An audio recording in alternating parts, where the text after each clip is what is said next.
Bom, o que eu vou aqui falar para todos vocês é algo que creio todos nós devemos estar preparados psicologicamente e não com o espírito de neurose ou desespero.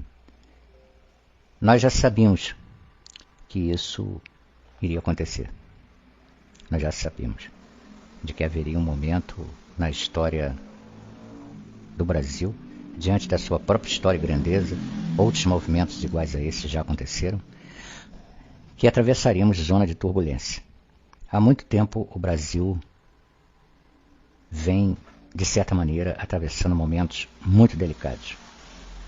Nos últimos 4 anos, talvez muitos de vocês não tenham presenciado o que aconteceu no Brasil nesses últimos 4 anos. E o que está acontecendo hoje é um reflexo do que vem acontecendo há muito tempo no Brasil, onde diz respeito total às leis, embora antes desses 4 anos que estamos vivendo as coisas sempre aconteceram de forma velada, ou seja, roubo, furto, desvio de função, peculato, enfim, corrupção, só que os bandidos decidiram todos virem à luz do dia. E nós sabíamos, e muitos outros, que não haveria outra forma de lidar com isso. Ou seja, não poderemos combater toda essa criminalidade sem que haja turbulências. Muitos, inclusive eu próprio, apostava no entendimento, no diálogo há um tempo atrás, mas tendo em vista a dimensionalidade da corrupção no Brasil e do crime organizado, não haverá outra saída. Infelizmente, gostaríamos que fosse diferente, mas não poderá ser. O silêncio do senhor presidente da República e das Forças Armadas, assim como sua movimentação por todo o Brasil, nos indica de que, de fato, está havendo algo anômalo à nossa prática de democracia.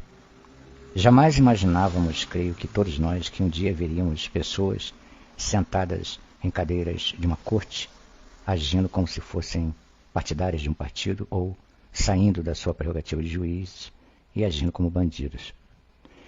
Ao que tudo indica, eles estão muito convencidos de que serão ou sairão vitoriosos. Eu digo que não, porque o povo brasileiro jamais aceitará ser tutelado pelo crime. Jamais. Não adianta. A história nos provou que desde a década de 30, entre 32 e 1935, para sermos mais precisos, tivemos a primeira intentona comunista no Brasil, em que Rio, São Paulo, Minas e Porto Alegre se deflagraram um combate dentro do próprio país. A posteriori, de lá para cá, nunca mais tivemos um equilíbrio saudável no regime democrático, porque a oligarquia política histórica, corrupta, sempre esteve no poder. Desta vez será diferente. Não veremos repetir 1964, porque será mais generalizado e talvez mais setorial do que fora naquela época, mas certamente enfrentaremos momentos de turbulência.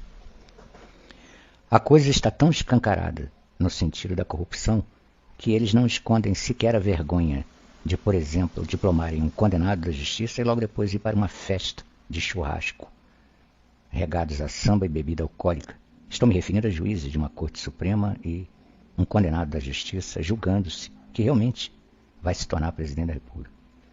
Eu sempre disse, embora alguns discordassem de mim, não todos, uma pequena parcela, de que diziam que estava tudo dominado. Eu dizia que não. Que, na verdade, quando começou toda essa maratona de fraude, que, diga-se de passagem, não foi agora nessas eleições, já vem acontecendo em outras, mas se intensificou agora. Significa que estamos caminhando, como eu disse, para uma zona de conflito. As nossas Forças Armadas brasileiras são a 9ª Força Armada do mundo, muito bem equipada, formada por profissionais, e saberá o que vai fazer. Temo que as palavras do falecido presidente da República, João Batista de Figueiredo, e Ernesto Geisel, que estão na história, fazem eco neste exato momento. Assim como as palavras também ditas por Getúlio Vargas, saiu da vida para entrar na história, se suicidando devido, segundo as suas próprias palavras, à pressão que sofreu. Deste modo, creio que estamos num ponto culminante do Brasil, da história do Brasil. E haveremos de entrar, conforme já citei, em zonas de turbulência. E eu tenho dito, para quem tem me acompanhado, que eu sempre disse, não será fácil. Não será uma coisa que será fácil de ser degustada pelos brasileiros que estão acostumados a serem cordados.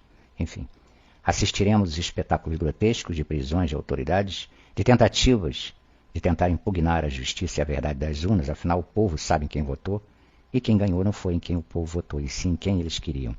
Está explicitada a prática do crime. A vergonha não existe nessas pessoas. O senso de justiça, a honra, não existem. Eles praticam crime o tempo todo, são criminosos.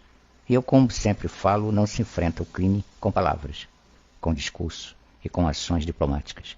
Se enfrenta o crime com a força da lei. E a força da lei representa a força das armas. Eu sei que pode estar parecendo tanto quanto metafórico o meu discurso, mas o que eu estou falando é o óbvio. Nós estamos entrando em zona de guerra, de conflito mesmo, em que todos aqueles que estão unidos e mancomunados com o crime vão se voltar contra os seus próprios irmãos brasileiros. E nós, evidente, seremos defendidos pelas Forças Armadas, pelas forças constitucionais e por nós mesmos. Torno a enfatizar que não acredito em hipótese nenhuma de generalização, mas sim setoriais. Mas mesmo assim, creio que não será um espetáculo, desculpem a expressão, agradável de se ver. Desculpem, eu tenho dito isso já nas últimas semanas, será muito duro. Porque torno a lembrar o que João Batista de Figueiredo, excelentíssimo senhor presidente, disse. Só conseguiremos resgatar a dignidade e extinguir de vez os comunistas pelo uso do derramamento de sangue. E isso, conforme estou dizendo, devemos nos preparar psicologicamente, porque não será uma cena muito bonita de se ver. Portanto, estejamos preparados. Creio que o planejamento estratégico das forças republicanas federativas estão atentas e devidamente preparadas. E creio, inclusive, que estes que pretendem, de forma sorrateira, dar um golpe de Estado, não sabem absolutamente nada do que se meteram. Porque o Exército Brasileiro e as Forças Armadas, como eu disse, são uma das melhores do mundo, entre as 10, e saberá usar a força devidamente para repelir qualquer ato de crime neste país. Portanto, se preparem psicologicamente, porque a coisa vai ser muito dura. O tranco vai ser muito pesado e assistiremos a espetáculos grotescos. Mas, ao mesmo tempo, fiquem tranquilos. As nossas forças republicanas são suficientemente preparadas, qualificadas e armadas para reprimir todas e quaisquer tentativas de fraudar a lei, a ordem e a Constituição. Por outro lado, não há como negar. Devemos estar psicologicamente preparados para o que vamos ver. E vai ser uma coisa muito difícil. É só isso que eu tenho para dizer a vocês. Uai, seu app de vídeos curtos. Uai, seu app de vídeos curtos.